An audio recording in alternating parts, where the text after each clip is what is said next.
Dans le contexte socio-économique béninois, le développement des activités génératrices de revenus est souvent freiné par le manque de financement. Les initiatives, nombreuses, s'éteignent parfois comme un feu de paille, faute de suivi et de soutien financier.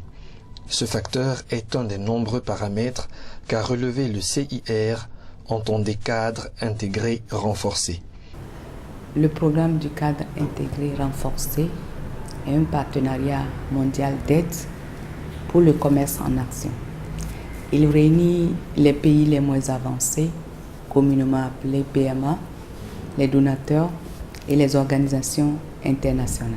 Établi en 1997 par l'Organisation mondiale du commerce, il répond aux préoccupations des pays les moins avancés dans le cadre de leur insertion dans le système commercial multilatéral. Le programme du cadre intégré renforcé est une réponse aux besoins des pays les moins avancés en matière d'assistance pour le renforcement du commerce dans leur stratégie de réduction de la pauvreté.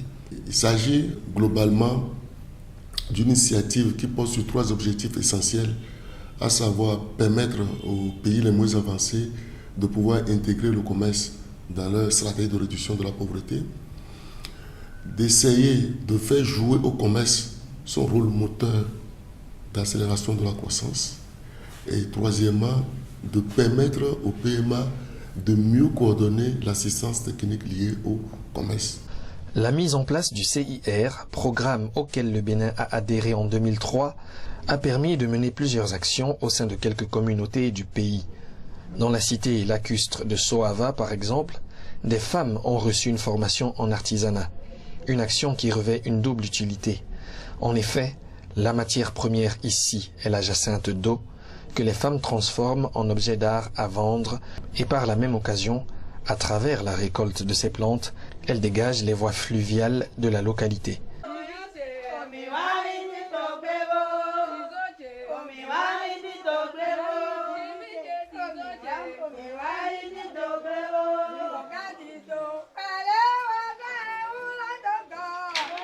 Les jacinthes d'eau, auparavant, là, ce sont des feuilles qui nous dérangent sur le lac. Ça encombre tout le lac. Ça empêche les poissons aussi de se développer. Là où tu veux aller, dans 5 minutes, là, tu vas prendre 1 heure de temps pour aller. Et les femmes qui vont aller à la maternité pour faire des accouchements, là, il arrive des fois que les femmes restent dans les jacinthes et accouchent dans la pirogue. Ça nous apporte des maladies parce que ce sont des nids de moustiques. L'activité permet à ces dames de mieux participer aux dépenses de leur foyer. En fait, cela renforce leur indépendance économique dans cette région où la population vit dans une certaine précarité. Si les femmes vendent les choses là, ils supportent leurs enfants dedans, sur le plan de la santé, de la scolarité, sur le plan nutritionnel, et puis ils appuient aussi leur mari dedans. Les résultats sont vraiment qui naîtront de cette approche sont énormes et au bénéfice de la commune de Soava. Je vais citer la création d'emplois, je peux citer également le développement du tourisme et des activités et des services y afférents. Il y a l'autonomisation des femmes, il y a la prise en compte du genre dans le développement communal. Ce résultat est à l'actif du CIR à travers son PADEX, Programme d'appui au développement des exportations. C'est en effet sous ce programme que 3 professionnels du village ont été formés en 2010 au Cambodge à la transformation de la jacinthe d'eau. Une fois de retour, ceux-ci ont transmis leur savoir-faire au groupement qui a été doté de matériel de travail, d'outils informatiques pour la mise en réseau de leurs activités, de barques motorisées et d'un atelier de fabrication de leurs produits artisanaux. Loin de ces localités qui baignent dans le lac Nokoué, Ouida se dresse fièrement, presque autant que son office du tourisme. Le site est désormais doté d'une buvette et d'une fresque sur l'esclavage et sur l'histoire globale de la ville de Ouida. Cette fête en réalité n'est rien d'autre que le circuit introductif de la ville de Ouida. Si un touriste devait arriver à Ouida, la fresque de l'office du tourisme lui permet de mieux comprendre sur les autres sites et circuits touristiques de la ville à partir du moment où il arrive ici et il se fait visiter au niveau de la fresque sur 17 mètres en 25 minutes. Ce qui lui permet d'ailleurs d'avoir l'introduction, d'avoir un paraphrasage en fait de tout ce qui doit exister sur les sites de la ville et les circuits touristiques de la ville de Ouidah.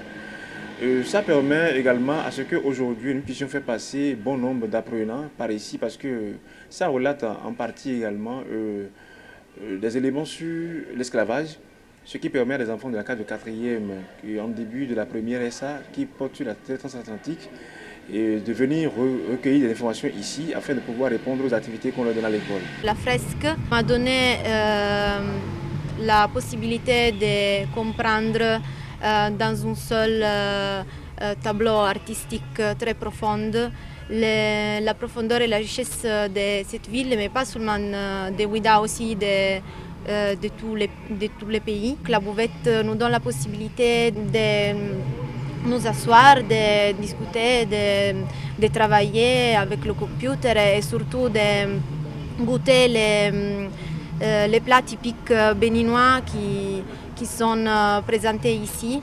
Cette fresque a donné une vie à l'office de tourisme. Donc l'office de tourisme qui est un comptoir de passage des touristes et à destination des sites touristiques qui sont un peu éparpillés dans la ville. Cette fresque a permis à ce que au moins les touristes passent 30 minutes, 1 heure, 2 heures, ça dépend des questions qu'ils posent, 1 heure, 2 heures à l'office de tourisme pour s'enrichir de l'histoire de la ville de Ouidah. Comme sa sœur Ouidah, dont la fresque participe au développement du tourisme local, la cité historique d'Abomey a elle aussi bénéficié des œuvres du PADEX CIR. Ici, des femmes produisent désormais du savon artisanal qu'elles conditionnent pour le livrer sous une forme améliorée et moderne à des établissements hôteliers et à des commerces. Le savon coton qu'ils ont modernisé là, c'était une bonne chose et je crois bien que on était au conseil communal un jour où ils nous ont ramené ça. Tout d'abord, ça a été lancé par nous-mêmes, c'est le maire, on a été là-bas ensemble, on a fait avec eux. Et c'est des femmes qu'on a regroupées. Et quand ils ont fini le produit, ils nous ont amené. Moi qui vous parle, moi-même j'ai utilisé le produit et je crois que c'est très bon. Et on a fait un prix promotionnel à 100 francs avec l'emballage, y compris le savon et l'emballage dans les hôtels. Nous avons dit de publier ça à ceux qui viennent là, à l'hôtel pour se laver là. Même pour laver les mains là, d'utiliser ça pour voir. Les gens apprécient. Mais en laissant le savon nu à la douche comme ça là, ils le font rapidement et ce n'est pas commode, ce n'est pas agréable à voir. On a pensé à une conception du savon liquide. On a pensé, ça c'est les propositions qui ont été faites après évaluation. Mais en attendant, ce projet contribue à l'autonomisation des femmes de la région, fédérées autour d'objectifs divers. Une carte touristique a par ailleurs été réalisée pour le compte de l'Office du tourisme local. La carte touristique d'Abomey et Région, c'était un projet très important pour l'Office du tourisme d'Abomey et Région parce que les touristes sont habitués vraiment à préparer le voyage aussi avec les cartes. Puis on commence le voyage déjà à la maison. Et puis, nous avons cette carte même sur le site web de l'Office du tourisme, sur www.tourismeabomey-et-région.com. Et là, on peut le télécharger et ça facilite vraiment le choix de l'hôtel, où est-ce qu'on veut rester, un peu en dehors de la ville, directement en ville. Qu'est-ce qui se trouve à Abomey. Les efforts du CIR PADEX, programme à l'engagement remarquable, lui ont déjà permis de recevoir la reconnaissance internationale. Grâce à nos activités avec les femmes, le Bénin a gagné le premier prix proposé dans le cadre de l'aide pour le commerce à Genève au mois de juillet passé, au mois de juillet 2013. Et le programme ne compte pas s'arrêter en si bon chemin. Il existe des perspectives. Nous pouvons dire que c'est un objectif qui permet d'intégrer le commerce dans les stratégies nationales en vue de la croissance économique et de la réduction de la pauvreté. Donc, il y a aussi un dernier objectif, c'est de mettre en place des structures nécessaires pour coordonner et la fourniture de l'assistance technique liée au commerce. Au Bénin, nous avons plusieurs perspectives. Nous avons d'abord le renforcement des capacités. Nous avons le développement des chaînes de valeur, notamment l'ananas, le karité et l'anacarde. Également le développement du tourisme durable au Bénin.